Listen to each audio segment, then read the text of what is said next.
Welcome to the Christina Borgeson Show.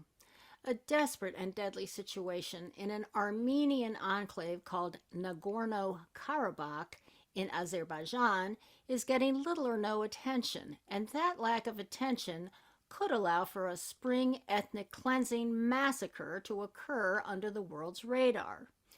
Recently, on February 22nd, the International Court of Justice at The Hague ordered Azerbaijan to lift its blockade of a land corridor called Lachin, located between Armenia and Nagorno-Karabakh. The Armenians, by the way, call Nagorno-Karabakh Artsakh. Even though Artsakh is overwhelmingly Armenian, it is now internationally recognized as part of Azerbaijan. In January, Armenia told the International Court of Justice that Azerbaijan's blockade of the Lachin corridor was part of an effort to ethnically cleanse Artsakh of the indigenous Armenians living there. It should be noted that the Azerbaijanis are Muslim and the Armenians are Christian. Azerbaijan denied there was an official blockade, saying that Azerbaijani activists staging a legitimate protest against illegal mining activity were blocking Artsakh's access to food, medicines, and other critically needed supplies and services. The International Court didn't buy it. The bloody conflict between the indigenous Armenians in the Nagorno-Karabakh or Artsakh region and the Azerbaijanis goes back for decades and gets more dangerous every day for the Armenians. Last year, the Azerbaijanis attacked the area 3 times. Now the Artsakh Armenians, who have been in the area since 1 BC, according to some Armenian archaeologists, and who say they have nowhere else to go, fear that Azerbaijani troops positioned in the mountains, ringing their villages below, are preparing to massacre them this coming spring. Ethnic cleansing and genocide are not new experiences for the Armenians. From 1915 to 1917, up to 1.5 million Armenians were slaughtered on the orders of the Turkish Ottoman Empire's Committee of Union and Progress. This genocidal Holocaust has never received the international recognition and attention it deserves, and the Armenians of Artsakh have good reason to fear that the ethnic cleansing they've been experiencing will be escalated, and that signs of a possible massacre in the spring will also be ignored until it is too late. My guest today is film producer Peter Balawanian, who has been documenting the lives of the Artsakh Armenians since 2020 in a YouTube series and a documentary, both titled The Desire to Live. Balawanian's work documents the death and devastation these people have already endured, as well as sounds the alarm for what could be a coming genocidal attack in the spring. Welcome, Peter. Hello. I'm so happy to be here. The film that you produced, The Desire to Live, was really quite striking because it gives you initial historical context, but then after that, it's just a meditation on the aftermath of war and also the anticipation of more war for these Armenian civilians who come from a history of being massacred, and also more than 1.5 million in the Armenian Holocaust that the Turks who ran the show, with the help of the Germans, by the way. So let's start by talking about the film, why you did it, and why it's important right now. I started on this project right after the war, 2020 war, when Azerbaijan attacked Armenia and the enclave of the Nagorno-Karabakh, which Armenians know it as Artsakh. That original war in 91 to 94 lasted 3 years and killed probably over 100,000 people from both sides. But then once the war ended back then, and then that was right when USSR had crumbled and all these ex-republics became independent and everybody was, becoming their own country and creating their own territories. Basically, Armenia grew out of there as a country, Azerbaijan grew out of there as a country, and then the fight over that land, which was predominantly Armenian population, 99% of the population had voted to separate from the Azerbaijani rule at the time, yet Azerbaijan didn't accept it, decided to go to war, and then Armenia had to come to its defense. So basically, after all those years, and you would think after all those lives, people would deal with peace a little bit better after war, and then try to aim for peace for the future. But unfortunately, Armenia's path continued on, thinking that they're going to invest most of their time and energy in growing their country. And Azerbaijan basically decided to put a lot of their wealth behind their military, which led us to the 2020 war. When the war broke out, obviously all the Armenians in the diaspora, and a lot of people don't understand, but the Armenians are like the Jews. We're all over the world because we had to deal with the genocide in the early century, 1900s. And since then, like, I was born in Canada. My parents were born in Lebanon. My grandparents were both orphans of the genocide. My grandfather was 6 years old when he basically survived it and saw his family get killed in front of his eyes, and then managed to get to Lebanon by 11, started a family. So this is a story of an Armenian diaspora, like I am. We grew up still very Armenian. My parents installed that culture in us, even in Canada growing up. I speak the language, I read Armenian because of them, because of their will to keep the Armenian identity alive. But I am just as Canadian and I'm just as American now. I'm a dual citizen. So basically, for me, every country that I'm part of, I give as much as I can. And there's a lot of Armenians that do contribute to the American society here with a lot of positive things. I want to go back to 1990. The 1990, it started around 1989 when the population of Artsakh decided to separate from the Azerbaijani Russian Republic. Didn't the Russians give that area to the Correct. Azerbaijanis? Correct. Stalin in 1921 decided overnight to give that region to the Azerbaijanis, and also the other side of Armenia, Nakhichevan, to Azerbaijan, to divide the Armenian population and control the Armenian population, because he felt threatened by the Armenian population and the strength. Why? The Armenians are an old tribe, so they've been around for a long time. They've installed themselves pretty strongly in almost every community and every country around the world. And I believe that because of the way they achieve things, they had a lot of achievers, Armenian achievers back then as well. And that gave them strength and voice and power. And obviously, Stalin was intimidated or maybe threatened by all of that. And so he figured out how to divide the Armenian population, which he did. He separated the population, and he gave that small area, which is not that big, but it's the highlands, the Armenian highlands, basically it's high up under the mountains, into the Azerbaijani territory. So now, the day before, the Communist Party had said that territory goes to the Correct. Armenians. Originally, right? it was Armenian territory. Literally the day before, right? The Communist Party said overnight.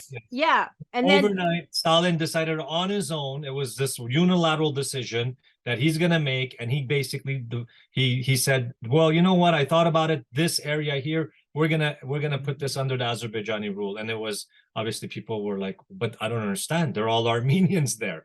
But he was like, "That's my decision. We're gonna go with it," and they went with it. And that was it. That was, at that time, nobody really could do anything. He was a very brutal person in his rule, and a lot of people died because of him. But in this case, it was something that was unjust. And before the Soviet regime fell, it was the first public demonstration of people on the streets. There were almost 500,000 people on the streets of Stepanakert in Artsakh protesting independence. That was the very first time that in the USSR you saw that many people together protesting the government or anything.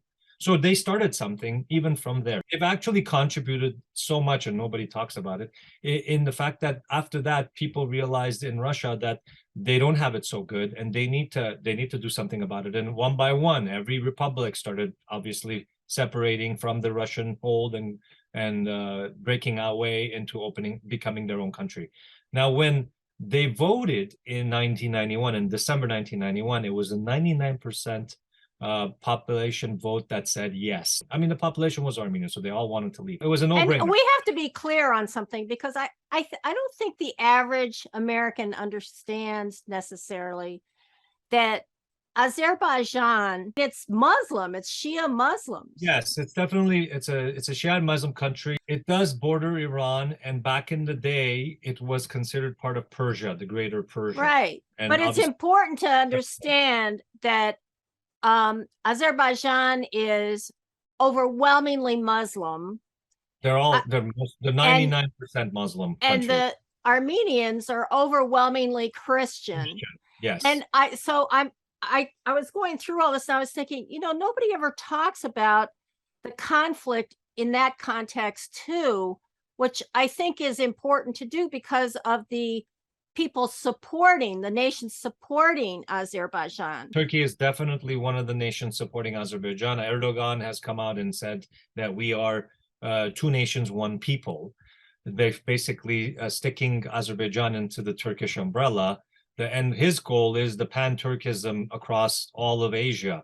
He wants to turn that whole region into a pan-Turkism, kind of like the section where it belongs under one umbrella, and he's the Sultan because he's had speeches that way also, years ago, starting before even the war had broken out. So he sees Azerbaijan as Greater Turkey eventually? He sees the people of Azerbaijan as brothers and the same people coming from the same area. Basically, Tatars, the Azeris are basically relatives of the Tatars, back in the day. So, funny enough, the only reason they're there is because back in the day as well, the Armenian kings that were so full of themselves that they would fight within themselves, fighting for territory. Right. One of the kings decided it was a great idea to bring Tatar warriors to back him up. And he used the Tatar warriors as part of his army to fight other Armenian kings. Well, the Tatar warriors ended up staying there, and then generations later became the Azerbaijanis, which, the country itself is only a bit over 100 years old officially, even with the Russian republic connected to it. So it's not really that old of a country, but that's how this history has been created for the Azerbaijanis. Now, the Armenian history, it dates back thousands of years back in the day where before Christ, where they were pagan worshippers and sun worshippers and all kinds of, but there were kings were there. And then the first Armenian king that accepted Christianity as an official religion for the nation was in 301 AD after death. So basically they were the first Christian nation before the Roman Empire and before the Greeks, 30 years before and 60 years before. In 1990, by the way, after the Soviet Union broke up and everything, still Russia was a treaty ally of Armenia. Russia is supposed to be an ally of Armenia right now as we speak. It's supposed to be. No, but they're not. The Armenians right now are facing, let's face it, this spring, another massacre, right? I mean, after the three incursions in 2020, which we'll get to. Yes. And again, this film, The Desire to Live, if you want to see the conditions that are created by these violent incursions by the Azerbaijanis, watch this film. I mean, these are people who've lived there, for over 100 years. Their homes are 100, sometimes even older than that, and everything is destroyed. But these Armenians, they all say the same thing. This has happened to us before. We'll just rebuild. It's sort of in their DNA to just keep going. Hope and peace is really what they hold on to. It's not vengeance or trying to. Yeah, that's an interesting thing. When you listen to them talk about it, they just say, why can't we live in peace? Why can't we be left alone? Well, I've been here for a million years, whatever. And there was a guy, for example, in a soccer field, and he's standing in a soccer field. There's a bomb crater, in front of him practically. And he's saying, we see them up there in the mountains. The snipers are there, and we're just going to keep playing football, probably soccer, not American football. Yes. We're going to keep playing soccer until something happens, but we're going to keep going. Their will hasn't been broken. And and you're right. There's not a lot of bitterness. There's just sadness. And then also people are saying, where is the world? Correct. Where is the world? He was probably the closest thing to showing anger. That fellow with the football. because you can Yeah. tell he's an athlete and he's in shape, and he's trained all his life. He's probably been an Olympian in the past, so he's obviously a competitor.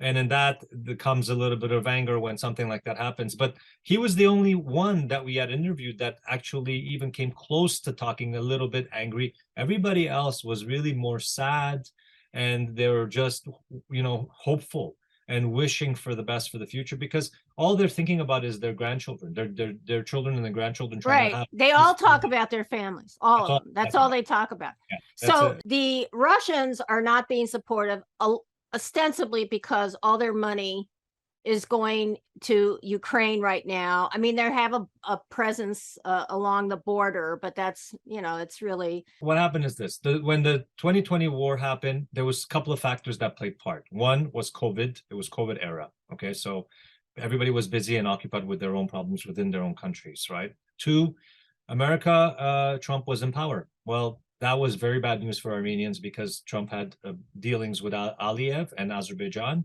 dealings with Erdogan. He's got hotels, partnerships with like the richest families of each country, and their hotels are basically. He has hotels in Azerbaijan. Yes, hotels. Turkey, I'm not surprised. But yeah, Turkey, I wasn't surprised, but I was totally surprised that he had this huge hotel in Azerbaijan, and his partner is Aliyev's close family friend, a billionaire. Tell the audience who Aliyev is.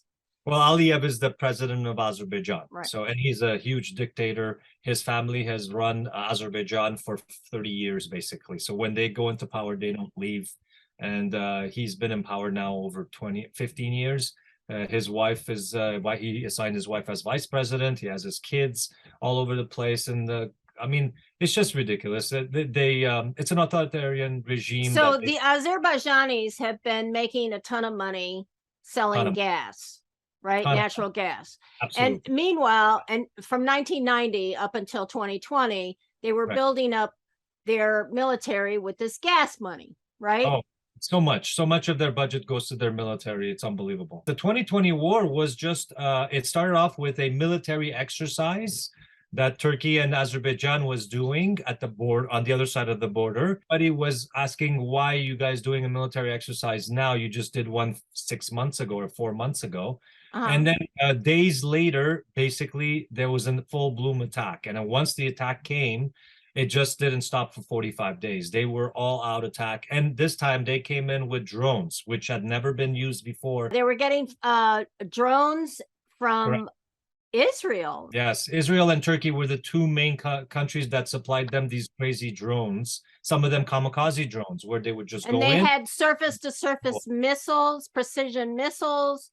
And then the other totally thing, totally outmatched the Armenians. Yeah, I mean, it was. And then the other thing is Russia is Armenia's partner in the CSTO partnership, right? So Russia is supposed to come to. Tell the audience what CSTO is. Well, that's an organization that was formed right after when obviously ex-Soviet countries decided who's going to work together, and they basically agreed on who's going to protect each other's backs. And Russia was supposed to be their major, and they have an actual military base in Gyumri, which is a city, the second biggest city in Armenia. Russia does. Yet they didn't do anything when they got attacked, because Putin's excuse was, well, they didn't attack the border of Armenia. They're only fighting for the property that they're supposed to. They assume it's theirs, and at this point, we're not going to interfere. But when they did attack, Russia again said they're not going to be involved. Does Russia have commercial interests with Baku, with Azerbaijan? I've also read that the reason why Russia is not doing anything besides the money it's spending in Ukraine on weaponry is that it has commercial and diplomatic ties with Azerbaijan and with Turkey. They would always sell on both sides of the field. So they would sell to Azerbaijan, they would sell to Armenia. They did that even in the 90 war. But this time around, it's much bigger than that. Putin actually, because of the sanctions put on Russia, Putin is selling his gas through Azerbaijan. So he's making money off of everything Azerbaijan is selling, because he's got 6% of a profit on that. That's one. Two days before the Ukraine attack and the war, Russia and Azerbaijan signed a military treaty together. basically saying that they're going to be backing each other up. Nobody knows this, but it's out there. If you look for it, it's out there. You got to repeat that. Are you saying 2 days before Russia attacked Ukraine, he signed a military treaty with Azerbaijan, saying that they're going to be together, working together for military purposes. He knew that he was going to be a partner with Azerbaijan for the long run, and he didn't want Azerbaijan to go against him, so he basically put him on his side. And now they're business partners. So Aliyev, like these guys are all oligarchs. To me, yes, they're all criminal bosses that run their own countries to the ground as much as they can. They're people poor, suffering. They don't care. All they care about is that small elite group that basically are billionaire oligarchs. And they just come together, and they figure out what they're going to do, how they're going to make most money, and how they're going to move forward.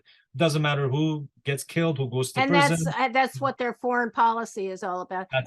That is everywhere, my friend. Even here, of course, in the United States, as we can see with the Biden family. But I find that there's the will of the people. Obviously, in some countries, their voices are heard louder, and there's always ways to be heard in some countries, and in some countries there's absolutely no way to be heard. And because another way is like Azerbaijan has spent 25 years in creating this crazy propaganda that's anti-Armenian. So there's generations of Azeris think that Armenians are the demons, like devils. They're subhuman. They don't deserve even to live. So there's this kind of Armenian phobia, just like it was back in the day when the Germans and the Nazis decided that they had this propaganda towards the Jews, so that they desensitize people, and they don't have a problem with sending them. They had those pogroms in Azerbaijan. The pogroms started right after the elections, right after the Democratic that vote that Artsakh had, the 99% vote to separate.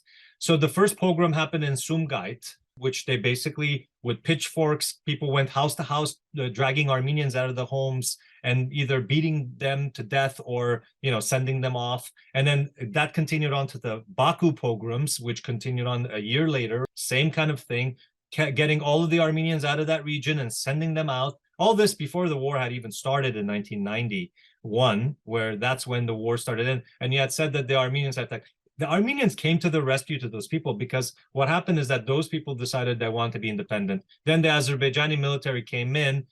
Basically, if there was no defense, because they were all kind of like rebels. They had gotten their guns and tried to protect their lands, but they're mountainous people. So they're only the Armenians. They're like farm people. And they're all farm people. And at that time, the Armenians, the only way they can protect themselves is to use the landscape, which they knew very well. And it's very difficult terrain to fight in because it's all uphill, right? So you have the upper, control over whoever's coming closer. So back then you don't have drones, you don't have any. So if you're put in properly, you can defend yourself. And that's what they did for the first year, until Armenia had to send more troops in and then help them basically fight them, because it was getting to a point where they were going to get destroyed.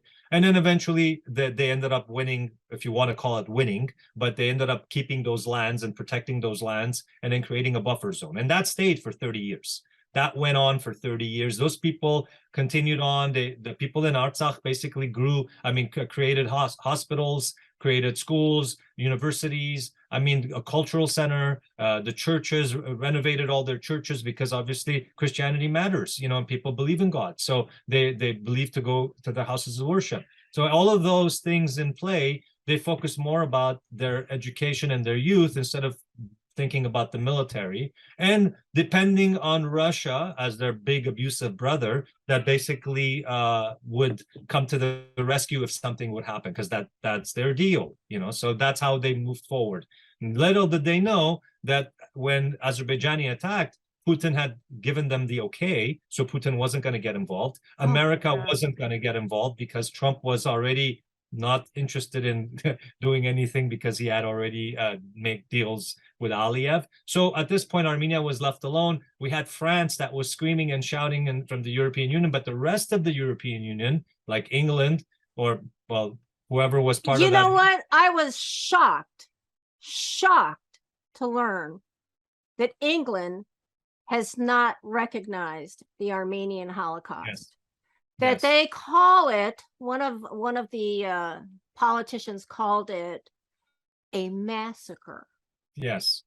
and Well, that there's not enough evidence, even though their own archives have the evidence. And if they don't have it, go over to the Germans who participated in that Holocaust and get your evidence there. Of course, absolutely. you can get it from the Armenians themselves. Yes.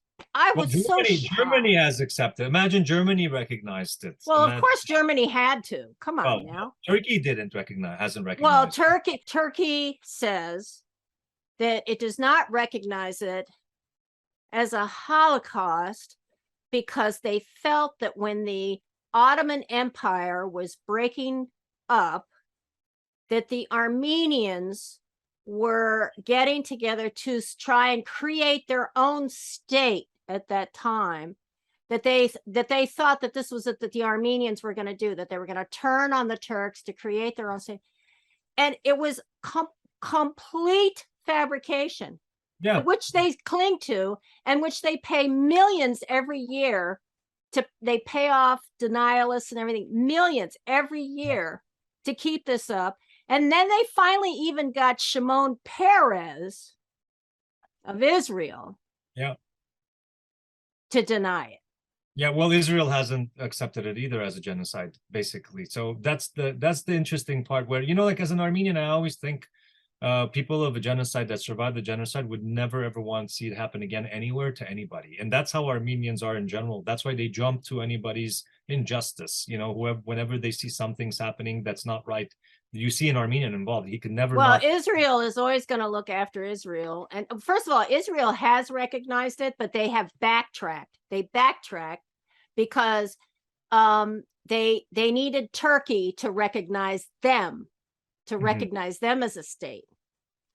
And that's what my research is showing anyway. Sure. Maybe your research is different, but they needed Turkey to recognize Israel. And so Turkey said yes. So as a result, they started backtracking on the Armenian Holocaust. For sure. But let's focus on, it's just governments here. We're just talking about administrations, right? Or people in power, because the like Jews, I have no, the Jews get it, and I'm sure they're ashamed. I'm sure. Well, there's this ongoing struggle between the Jews and the Israel government, right? So there's already turmoil there, just like we've had also with the Armenian diaspora and the Armenian government. We've never seen eye to eye, even in the past. Like past leaders were always kind of like Russian, players. Like Serge Sarkisian or Robert Kochorian. Those are past presidents of Armenia, where we always saw them as being more like Russian players, tending towards the Russian needs instead of the Armenian people's needs. Well, that's probably how they got into power in the first place, that they were supported by and financed by, so they had to serve. Correct. I mean, that's how it goes. Okay, I just want to get back to what's happening now, because and then after that, I want to talk about the genocide. But I'm so terrified for the Armenians in that area now, because it's coming in the spring. That massacre is coming in the spring. They're not gonna wait till the spring. I'll tell you right now, they're gonna attack in April.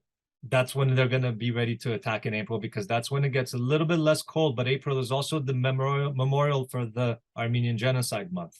So God. They were gonna attack on the Armenian Independence Day. I was in Armenia, in Yerevan, in September, and Armenian Independence Day is September 21st. So I was there. And then they attacked the border of Armenia the week prior.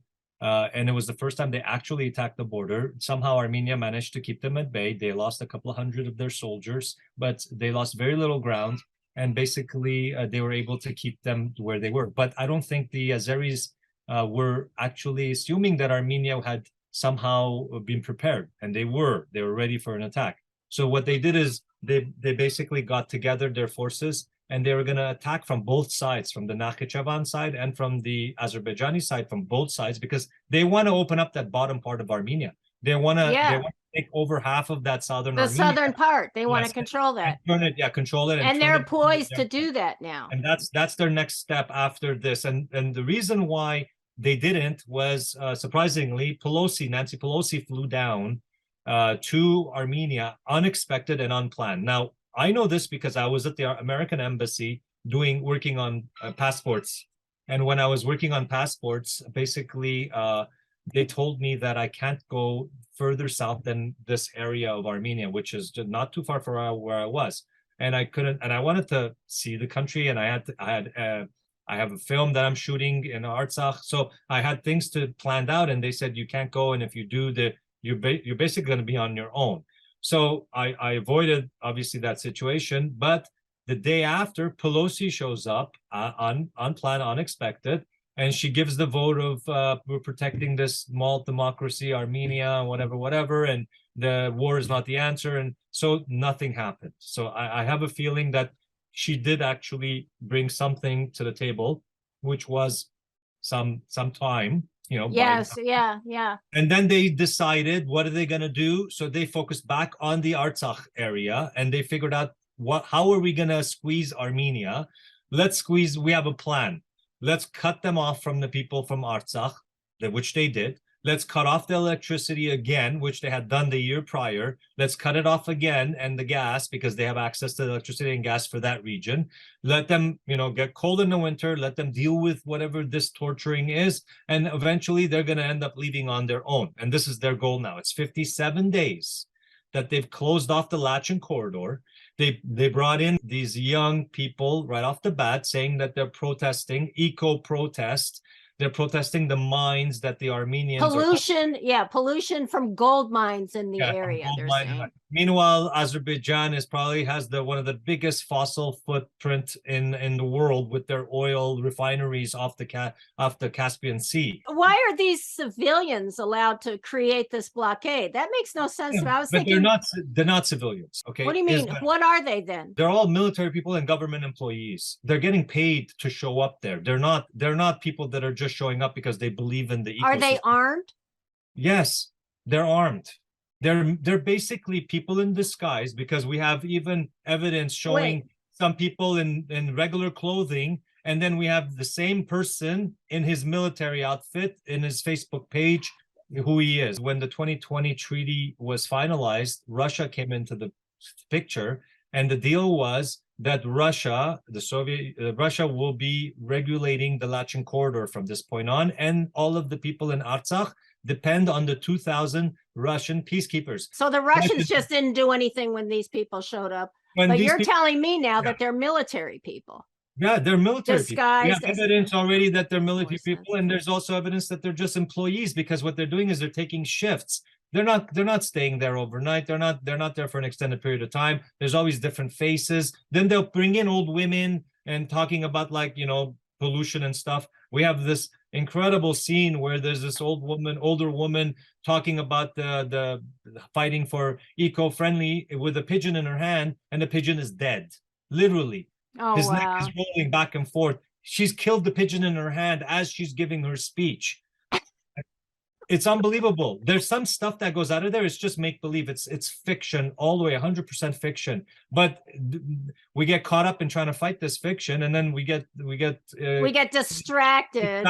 Yeah, exactly. Although the cutting off of that corridor is key for them to maintain control of the Armenians, because in these 3 2020 in last year there were 3 incursions, and in those 3 incursions they have gained high ground. First of all, they've gained control of, is it 200 square kilometers or 400 square kilometers of Armenian territory?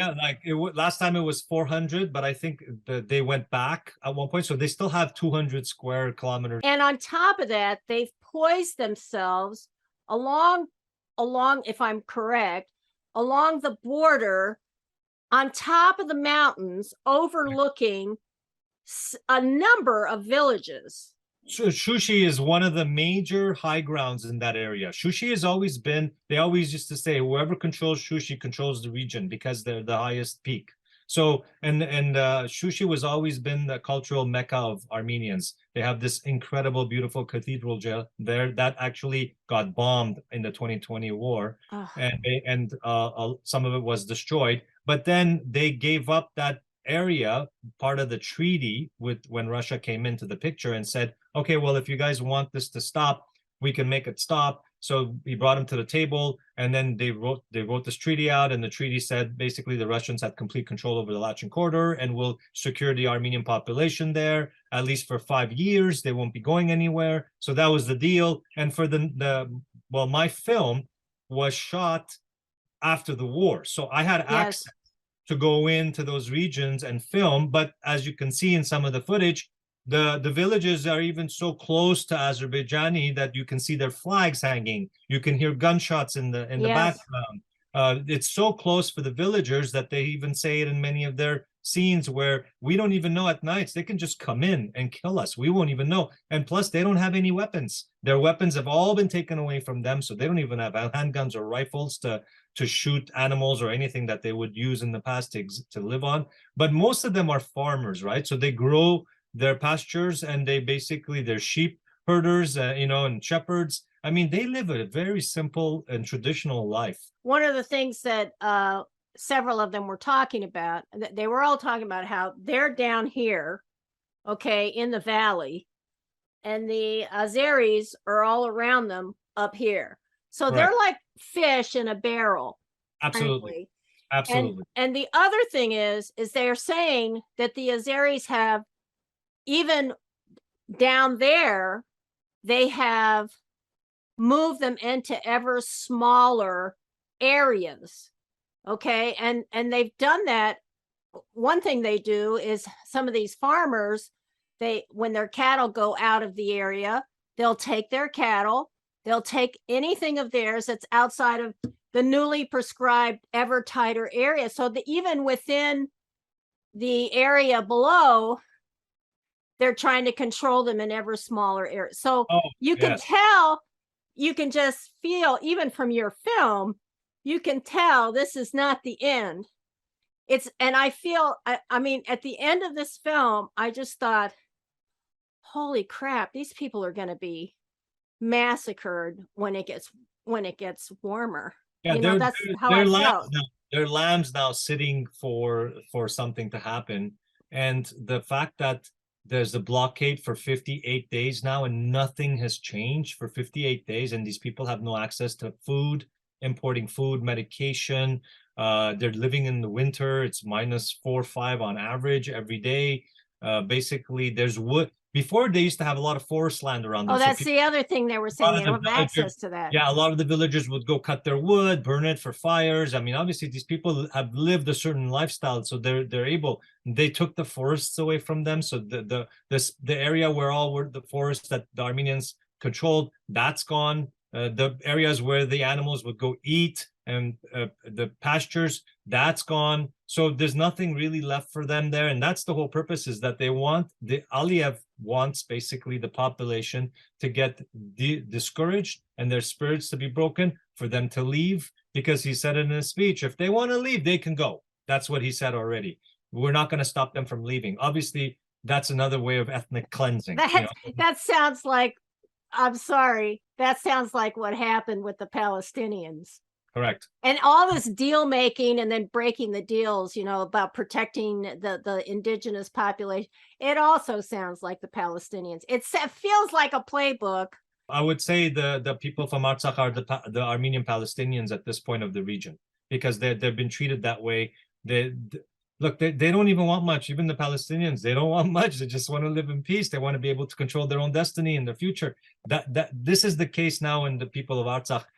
What happened in the past was Armenia was always obviously connected to Artsakh. After the war, Armenia was told that they can't have any of their military there. They can't have anybody there. So Armenia pulled back everything. At first, I was very upset from that decision Nikol Pashinyan made. He's the prime minister of Armenia. So when he made that decision, a lot of Armenians were against him completely, saying, how can you leave your people high and dry?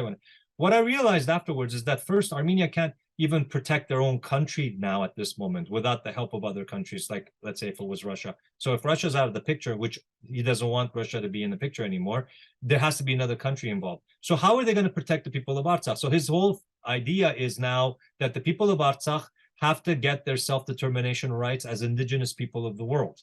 And that can only happen is if they have a voice. So every time Turkey or Azerbaijan and Russia want to bring Armenia to the table to discuss about the people of Artsakh, Armenia right now is saying, I have nothing to do with it anymore. you guys have to deal with them directly. There's somebody there that's in charge. He's the president of Artsakh. You speak to him. So this is what he's done. He's distanced himself. Armenia has distanced itself in a way, politically at least, so that they can recognize Artsakh and the people of Artsakh and their own, because Artsakh did have their own parliament. They had their own senators. They had their own president. They basically grew their own country in a sense, even though they weren't really a full-blown country and nobody in the world recognized it. That was the craziest part for 30 years. It just was like, it was just But there. it's an Armenian, they're Armenians.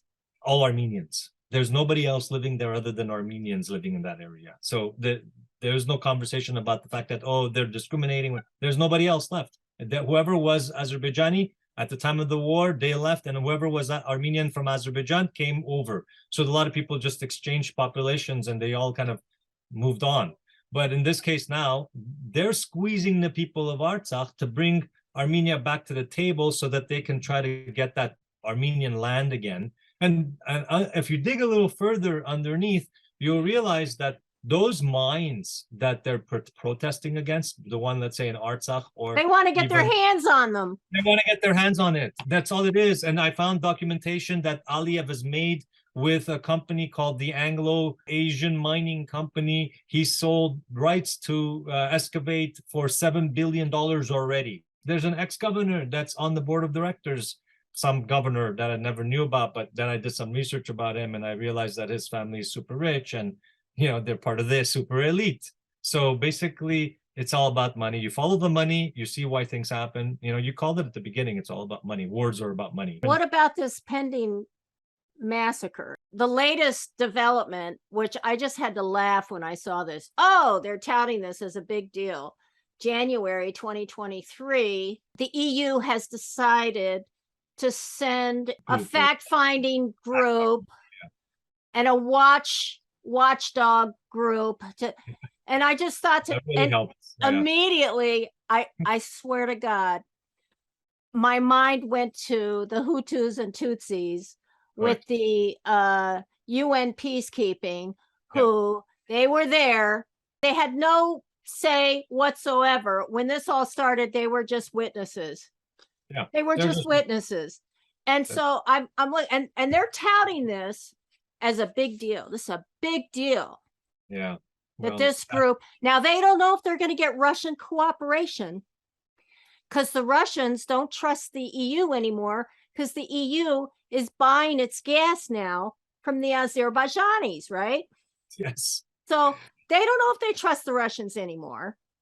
So, you know, the Russians don't know if they trust the EU anymore, so they might not cooperate. So who the hell is going to cooperate? The Azerbaijanis aren't going to cooperate because they have the high ground right now, militarily. Yeah, the Azerbaijanis and the Russians right now are on the same side, so the Azerbaijanis don't need anybody else to do what they want to do. And they have Turkey backing them up on the other end. They know this thing is coming. That's why they made this decision. Oh, well, we sent people over there in January. Yes. And they'll record it, and then they'll say after the fact how many people died, and then they'll try to hold somebody responsible after the fact, because obviously, you know, that's what they do. They can't stop anything, but they can talk about it after and say that we had people there seeing it happen. Oh yeah, and then there's going to be a big debate about whether it was ethnic cleansing. Is it the M word or is it the EC word? You know, what word is it? Remember that whole ridiculous thing with Hutus and Tutsis where Clinton wouldn't say it was ethnic cleansing, you know? It's crazy making right now, because you see this thing coming. And my question to you now is, what is the prime minister doing in Yerevan? Is he reaching out to anybody in the world and saying, hey, we need some help here? I think he's trying. Look, I don't find him to be a competent leader. I feel like what happened is that right before he came into power, it was a soft revolution. They called it the Velvet Revolution, where the population decided that the latest elections wasn't a fair election. And then, and it wasn't, because it was the other oligarch that had been reelected. And then finally, this guy came out of the blue. He was a editor of a newspaper. A journalist, former journalist. Yes, so you think, you know, had the voice of the people, so people got behind him, and all of these masses, and this was when social media really played part. So there was thousands of people showing up and just by social media posts. And they were really, they did this big march. And then finally the government, and it was to the surprise to many, the government decided, well, you know what? Okay, we'll hand it over to you. And they literally handed over the ruling to this guy. That's And suspicious. and exactly. And everybody was like, wow, that was Mm, so easy. Even a movie that was made. smells. My friend made a documentary about it. Serge Tankian, which is the lead singer of System of a Down, local band here in LA, and him and some of his artist friends went and did a documentary about this, and it was showing how peaceful this transition was and how it could be in the future for other people, which was very hopeful. Little did we know that this imminent threat was over their shoulders now for years, that Azerbaijan was going to attack any time. The only thing that was stopping them still was Russia, kind of because the partnership before with the prior elites with Russians. Now this new guy was anti-Russian. He wanted to join the EU. He wanted to get out of the Russian grab. And with that, that's when it gave the opportunity for, Aliyev, obviously, to get into cahoots with Putin and do what they did. But this immediate problem that we have, and it's funny because when the war ended, I knew that the war hadn't really ended. It was just a ceasefire. For me, it was just a ceasefire. So I just want to document as much as I could. It's a hiatus. Yeah. Yes. And my director, which is a local girl from Stepanakert, born and raised there in Artsakh. So she basically is one of the people that live there. Yeah, her name is Miriam Abedisian. Okay. Abedisian, yes. She did a beautiful job. Brave young woman. She's unbelievable. Obviously, this project, none of these films would be made without her, because she's the one that's going out there and being able to get the people to talk. Yeah. They're just revealing these stories like heartbreaking. You're sitting in their room and you're listening to their conversations, and it's unbelievable how she was able to get everybody to reveal themselves. And we all started with web series. I started with producing the web series first. So I did one season with 15 episodes, which we just released on YouTube for free. What's it called? Same title, The Desire to Live. Okay. So but the web series are like 15 to 20 minutes long. They go from town to town. Again, every episode was a different town. And then I thought it was so important that I want to continue again. So I did the second season. So we went on for another season for another 12 episodes. And from that point on, I noticed that my filmmaker, my director, was getting burnt out. She was getting to a point where it was all catching up to her, everything that was happening there. Because at this time now, this whole cutting the electricity, cutting gas, it was happening already the year prior. So they would see this and there was no good answers anymore. We didn't see any improvements. We only saw it getting worse. And, genocide is not, obviously physical genocide is the killing of people, but there's also the genocide. Well, there's the ethnic cleansing where you try and push people out by starving them, by making conditions so intolerable that they leave. I also think that the genocide of the culture is also an ongoing thing that hasn't stopped since the 1990 genocide. That's ethnic cleansing too. Yeah, I've noticed since the war and everything, the digital world that we live in, internet, online, history is being rewritten. Things are being said online that are not true. They're trying to eliminate Armenian history altogether by, destroying artifacts, old buildings, desecrating the cemeteries of Armenian people, to the point where they're taking something where it's an Armenian church with Armenian lettering.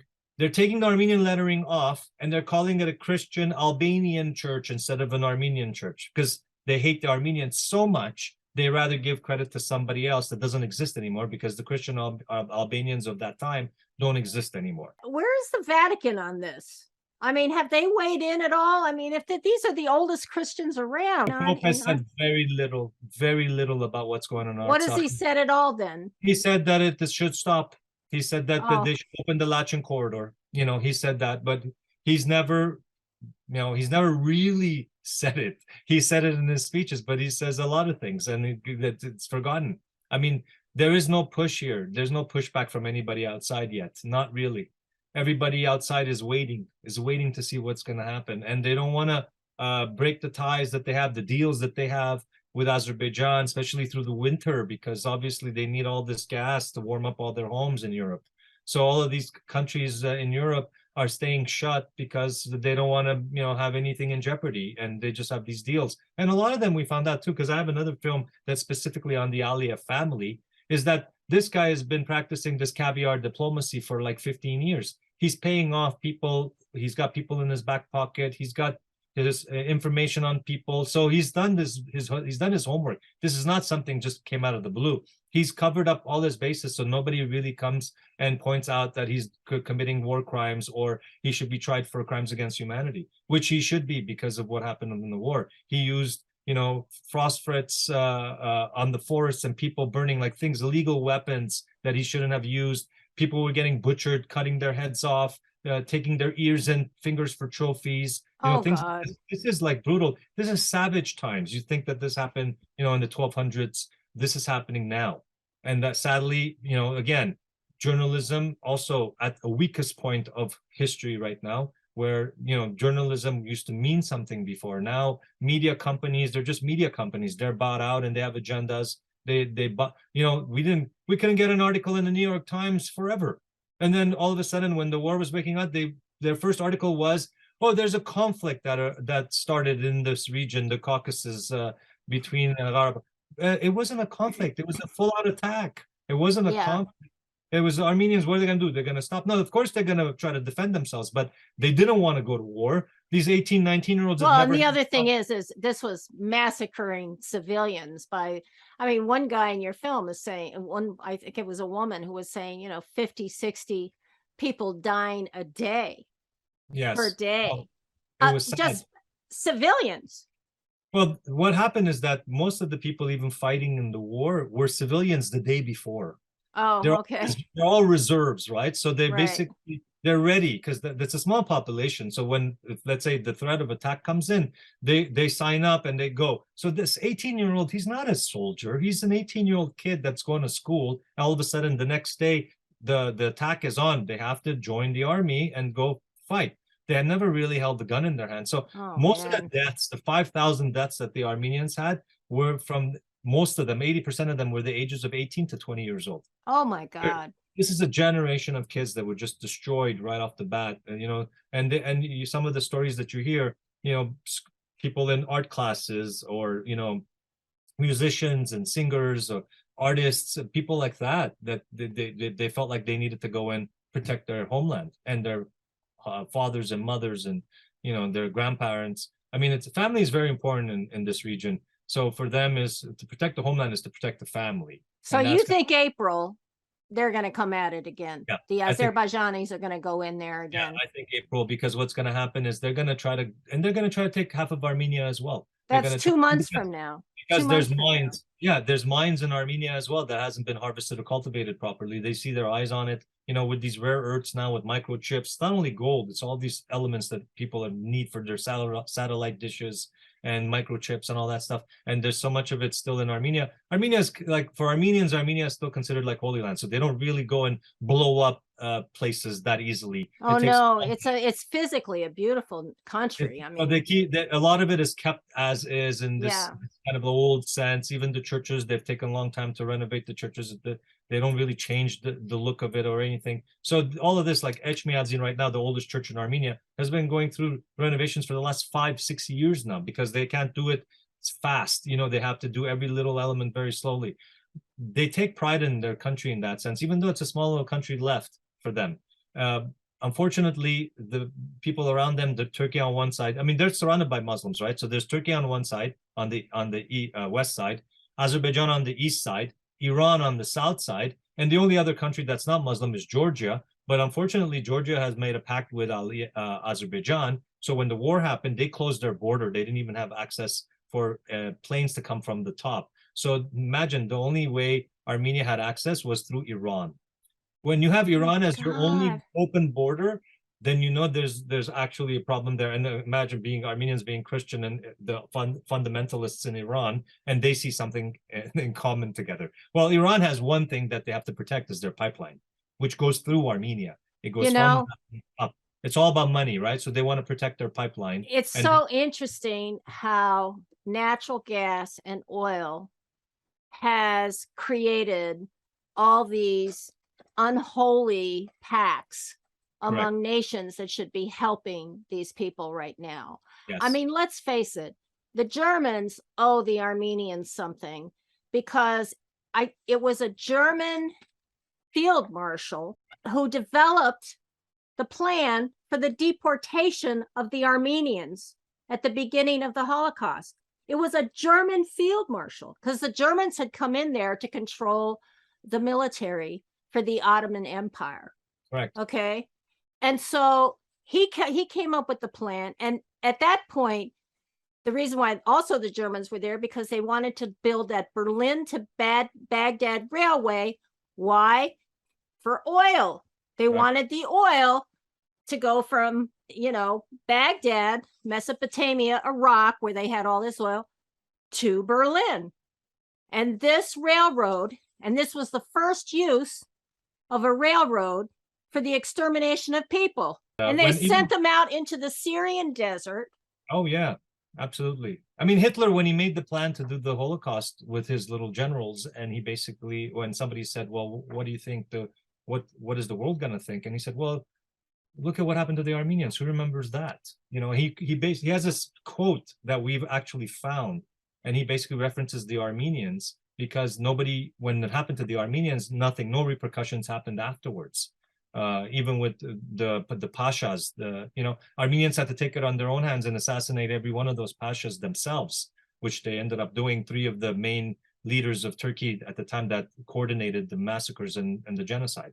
But the courts didn't really do anything. So what happens is that, people, when they see they can get away with things, they'll do it again. I think that whatever Putin is doing in the Ukraine, if he has a treaty with the Armenians and they're about to be massacred in a huge way right now, yeah, in a couple months, what I want to do is try and shame someone in the world with power to motivate a few nations to get behind protecting the Armenians for once. And I think the Germans, even if they're buying gas from the Azerbaijanis, should remember their role in the Armenian Holocaust and maybe step up and do something, or behind the scenes get other nations to do it. Because it's evil. I only see the US being able to make a difference, honestly, because the Armenians in America God. have a little bit of say. Look, it's all about who you know. And basically in America, the Armenians are quite a bit of people. They're achievers. They've gotten connections. They need to use their power to get people in power to make a difference. Just like they got Nancy Pelosi to fly down. Somebody got Nancy Pelosi to fly down to Armenia. Yeah. And she didn't just do it because she wants to go there are a visit. lot of powerful Armenians, rich Armenians in California. And we need them.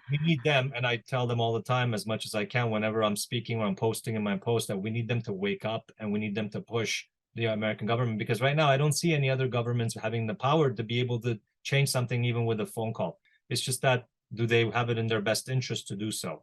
And at this point, again, having Turkey as an ally has always been the worst mistake I found. The U.S. has its missiles, its bases, everything. They don't want to that game. They don't want to mess up that game. And so But Obama came close. Obama actually came close because at first he was totally into Turkey's butt at the beginning, the first term he was in, and then by the second term he realized that Erdogan is a total dictator. He suffocates his people, and he was in bad terms when he left the office. I was like, finally, one American administration is having problems with Turkey, like straight up having. Yeah, but you know what? It's one thing to make a public show of going up against la. It's another thing to actually be effective. It's when you're effective, because you can be effective. If you're the president of the United States and you might pay a huge political price that you don't want to pay. And that's what happened with Obama. All of them, because in the end, you can't go up against the military establishment that loves the toys and everything that they have in Turkey. Okay, so Secretary of State Blinken, he can, blah, blah, blah, all he wants about how this is terrible and this and that. But the military is the one, playing the tune that everybody dances to. So I think this has to be an international effort to stop this coming. And you can see it coming like a train. Oh, absolutely. This coming massacre. My filmmaker is there. We were working on our next film together when this whole thing started, and she's been there now, and she's like, she talks to me on a regular basis. I mean, they have no fuel to take a car out or anything. That's been cut off a while back. Basically, electricity is never on consistently for her to do any editing work or anything like that. People are just in disarray. There's no food left overall in the stores. So basically, people are just trying to they're rationing, their food right now, so they can at least last through the winter, and then figure out. They're still thinking like it has to change. It can't be. How long is this going to continue? Now we're getting into the second month. When it started the first week, people thought it was going to last maybe a week, and then it was going to just go away. And for some reason, no, nothing, because there was no outrage. There was no international outrage from government saying that you can't do this. This is inhumane or illegal even. No, nothing. It just continued on. It went under the radar, until we hit the 40-day mark. And then when we hit the 40-day mark, that's when a little bit of coverage started. And even with me, I mean, I decided to obviously talk about my film, but my film is based on the people that live there and everything that's happening. So when I was making my film and the web series, it was all about knowing that this hasn't ended yet. There's more to come. So Yeah. all I needed to do is spread awareness, give people some idea of what's going on. You can feel it. You can feel it in this film. The film. Yeah, and if you notice, the film ends a certain way because it doesn't really end yet. We still have something that's looming over our heads. It's still there. And it's sad to say that it could be the last time that we are able to go film in that area. Nobody can go in and out. Yeah, Red Cross goes in and takes out emergency people that need some kind of care, but that's about it. There's nothing coming in, and no one's coming in other than that. And basically, they're saying that people can leave. Yeah, well, where are they going to go? I mean, where are these people going to go? That's what they all say. This has been my home for over 100 years. Where do I go? Right now, it seems like the only way this territory is going to be going forward is if it's an independent sovereign state. That's the only way I see this existing anymore from this point on, because the fact that it was part of Armenia for 30 years, but it wasn't really recognized as part of Armenia for 30 years, says to me that it will never be recognized as Armenia. Well, here's the thing about this territory too. Like right now, there's supposedly negotiations going on between the Armenians and the Azerbaijanis. But these negotiations are going on, the Azerbaijanis have been grabbing more territory.